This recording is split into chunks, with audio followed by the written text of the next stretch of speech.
ഒരു പഴയ ഫ്രിഡ്ജ് എടുത്താണ് എൻ്റെ ഹസ്ബൻഡ് എനിക്ക് ഇൻക്യുബേറ്റർ ഉണ്ടാക്കി തന്നത്. പഴയൊരു ഫ്രിഡ്ജാണ്. അതിൻ്റെ അകത്തുള്ള കംപ്രസറും കാര്യങ്ങളെല്ലാം നീക്കി ഞങ്ങൾക്കൊരു ഇൻക്യുബേറ്റർ ഉണ്ടാക്കി തരികയായിരുന്നു. ഇതാണ് ആ ഇൻക്യുബേറ്ററിന് ഉൾവശം. ഇതൊക്കെ മുട്ട വെക്കാനുള്ള റാക്കുകളാണ്. 2, 3 റാക്കുണ്ട്. ഇതിനകത്ത് മെയിനായിട്ട് ഞങ്ങൾ വെച്ചിരിക്കുന്നത് ബൾബുകളാണ്. ഇതാണ്ട് ഒരു ബൾബും രണ്ട് ബൾബുകൾ, 2 ബൾബും 3 ഫാനും. ഈ ബൾബിൻ്റെ ചൂട് മേലോട്ട് വരാൻ വേണ്ടിയാണ് ഈ 3 ഫാൻ വെച്ചിരിക്കുന്നത്. പിന്നെ ഇതിനകത്ത് ഹ്യൂമിഡിറ്റി മെയിൻറ്റെയിൻ ചെയ്യാൻ വേണ്ടി പാത്രങ്ങളിൽ വെള്ളം വെച്ചിട്ടുണ്ട്. ഈ ചൂടും ഇങ്ങനെ എയർ സർക്കുലേഷൻ കാരണം ഈ വെള്ളം ഇവോപ്പറേറ്റ് ആവും. അപ്പോൾ അതനുസരിച്ച് നമ്മൾ ഇടയ്ക്കിടയ്ക്ക് നോക്കി ഇതിനകത്ത് വെള്ളം ഫില്ല് ചെയ്ത് കൊടുക്കുക. ഇതിനകം ഇത്രയേ ഉള്ളൂ. പിന്നെ ഇതിനകത്തുള്ളത് ദാണ്ട ഒരു തെർമോസ്റ്റാറ്റാണ്. ഇത് നമ്മുടെ ഫാനിൻ്റെ കൺട്രോളിംഗ് ആണ്. ഹീറ്റ് കൂടുന്നതനുസരിച്ച് ലൈറ്റ് കട്ട് ഓഫ് ആകാനൊക്കെ വേണ്ടി വെച്ച് വയ്ക്കുന്ന തെർമോസ്റ്റാറ്റാണത്. ഇതിനകത്ത് മെയിൻറ്റെയിൻ ചെയ്യേണ്ട ടെമ്പറേച്ചർ എന്ന് വെച്ചാൽ 37.5 ആണ്. 37.5 അനുസരിച്ചാണ് ഞങ്ങൾ ടെമ്പറേച്ചർ അഡ്ജസ്റ്റ് ചെയ്ത് വെച്ചിരിക്കുന്നത്. അതനുസരിച്ച് ഈ തെർമോസ്റ്റാറ്റ് വഴി ഇത് ലൈറ്റ് രണ്ടും കട്ട് ഓഫ് ആവും. 37.5 കഴിയുമ്പം കട്ട് ഓഫ് ആവും. നാച്ചുറലി കട്ട് ഓഫ് ആവും. പിന്നെ ടെമ്പറേച്ചർ കുറഞ്ഞു വരുമ്പം ടെമ്പറേച്ചർ പിന്നെയും കൂട്ടി കൊണ്ടുവരാനായിട്ട് ലൈറ്റ് ഓട്ടോമാറ്റിക്കലി ഓണും ആവും.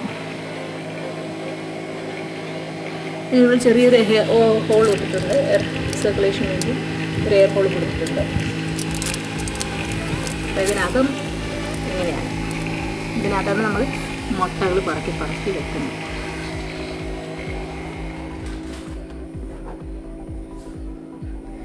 പിന്നെ നമ്മുടെ അതിൻ്റെ ഹ്യൂമിഡിറ്റിയും ടെമ്പറേച്ചറും കൺട്രോൾ ചെയ്യാനുള്ള ഒരു മെഷീനാണിത്, തെർമോസ്റ്റാറ്റ്. 2 തെർമോസ്റ്റാറ്റ് ഉണ്ട്. ഇതും ടെമ്പറേച്ചർ കൺട്രോൾ ചെയ്യാനായിട്ട് യൂസ് ചെയ്യുന്നതാണ്. ഇതിനകത്ത് കറക്റ്റായിട്ട് നമുക്ക് മനസ്സിലാക്കാൻ പറ്റും. കണ്ടില്ലേ, ഞങ്ങൾ ടെമ്പറേച്ചർ അഡ്ജസ്റ്റ് ചെയ്ത് വെച്ചിരിക്കുകയാണ്. ഈ പ്ലസും മൈനസും ഈ വെച്ചാണ് ഇത് ലോ ടെമ്പറേച്ചറും ഇത് ഹയർ ടെമ്പറേച്ചറും. അപ്പം ഇപ്പോഴത്തെ കറണ്ട് ടെമ്പറേച്ചറാണ് ഇത് കാണിക്കുന്നത്. അപ്പോൾ ഇത് 36 ഒക്കെ ആകുമ്പോഴത്തേക്കും ലൈറ്റ് തന്നെ ഓൺ ആവും. 37 ഡിഗ്രിക്ക് മേളിൽ പോകുമ്പം 37 ഡിഗ്രി ആകുമ്പോഴത്തേക്കും അവിടെ ലൈറ്റ് കട്ട് ഓഫ് ആവും.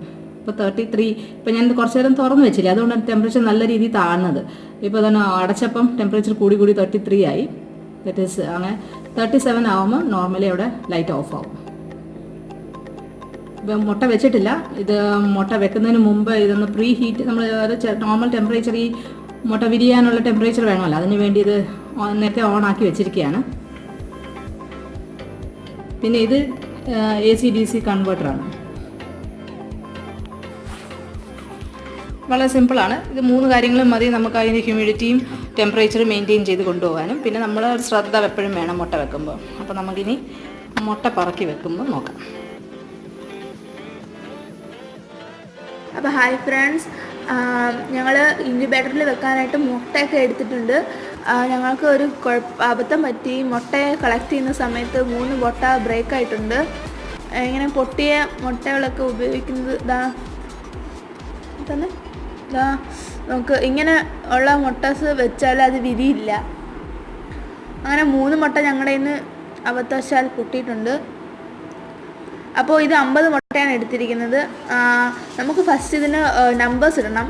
മുട്ടയുടെ മേൽഭാഗവും കീഴ്ഭാഗവും തിരിച്ചറിയാനായിട്ട് നമ്പേഴ്സ് ഇടണം. അതേപോലെ തന്നെ നമ്മൾ ഇനിയും മുട്ട വെച്ച് തൊടുകയാണെങ്കിൽ വെക്കാനുണ്ടെങ്കിൽ ഈ നമ്പേഴ്സ് ഏത് ദിവസത്തിൽ വെച്ച മുട്ടയാണ് വിരിഞ്ഞതെന്ന് അറിയാൻ വേണ്ടിയിട്ട് നമ്മൾ നമ്പർ എഴുതുകയും ചെയ്യുന്നുണ്ട്. അപ്പോൾ മുട്ടയ്ക്ക് നമ്പർ എഴുതുന്നതിന് 2 അഡ്വാൻറ്റേജസ് ആണുള്ളത്. അപ്പോൾ നമുക്ക് നമ്പർ എഴുതി തുടങ്ങിയാലോ. ഇപ്പോൾ 1 തൊട്ടാണ് എഴുതുന്നത്. ഇപ്പോൾ എങ്ങനെയാണ് ഇൻക്യുബേറ്ററിലേക്ക് വെക്കുന്നതെന്ന് നോക്കാം. അപ്പോൾ നേരത്തെ തന്നെ അമ്മ ഇൻക്യുബേറ്ററിൻ്റെ കാര്യങ്ങളെല്ലാം പറഞ്ഞല്ലോ. അപ്പോൾ നമുക്കിനകത്തിനി മുട്ട വെക്കുന്നതിനെ കുറിച്ച് നോക്കാം. അപ്പോൾ നമ്മൾ സെക്കൻഡ് റാക്കിലേക്കാണ് മുട്ട വെക്കുന്നത്. നമ്മൾ ആദ്യം വെച്ച റോയിൽ 25 എഗ്ഗ് വെച്ചിട്ടുണ്ട്. അപ്പം 25 വെച്ച് 2 റോ കംപ്ലീറ്റ് ചെയ്യാനാണ് ഞങ്ങൾ ഒരു തീരുമാനം എടുത്തിരിക്കുന്നത്. അപ്പോൾ നമ്മൾ ഇത് എഗ്ഗ് വെച്ച റോ, അതിനകത്തോട്ട് ഇനി ക്യാമറ കയറ്റാൻ പറ്റില്ല, എഗ്ഗിനകത്ത് കാണും തട്ടിയാലോ. മുട്ട വെച്ച് കഴിഞ്ഞു. ഇനി ഇടയ്ക്കിടയ്ക്ക് വന്ന് ഇപ്പോൾ ഇന്ന് ഉച്ചയ്ക്ക് തിരിക്കുകയാണെങ്കിൽ വൈകുന്നേരം ഒന്ന് തിരിച്ചിരിച്ച് നോക്കണം. അത് ചിലതൊക്കെ കാണാൻ ഇൻക്യുബേറ്ററിൽ ഓട്ടോമാറ്റിക്കായിട്ട് തിരിക്കുന്ന ഇതുണ്ട്, പക്ഷേ ഇവിടെ നമ്മൾ മാനുവലായിട്ട് തന്നെ ചെയ്യണം. ഇതെൻ്റെ അച്ഛൻ ഇവിടെ നാട്ടിൽ വന്നപ്പോൾ ഉണ്ടാക്കിയതാണ്.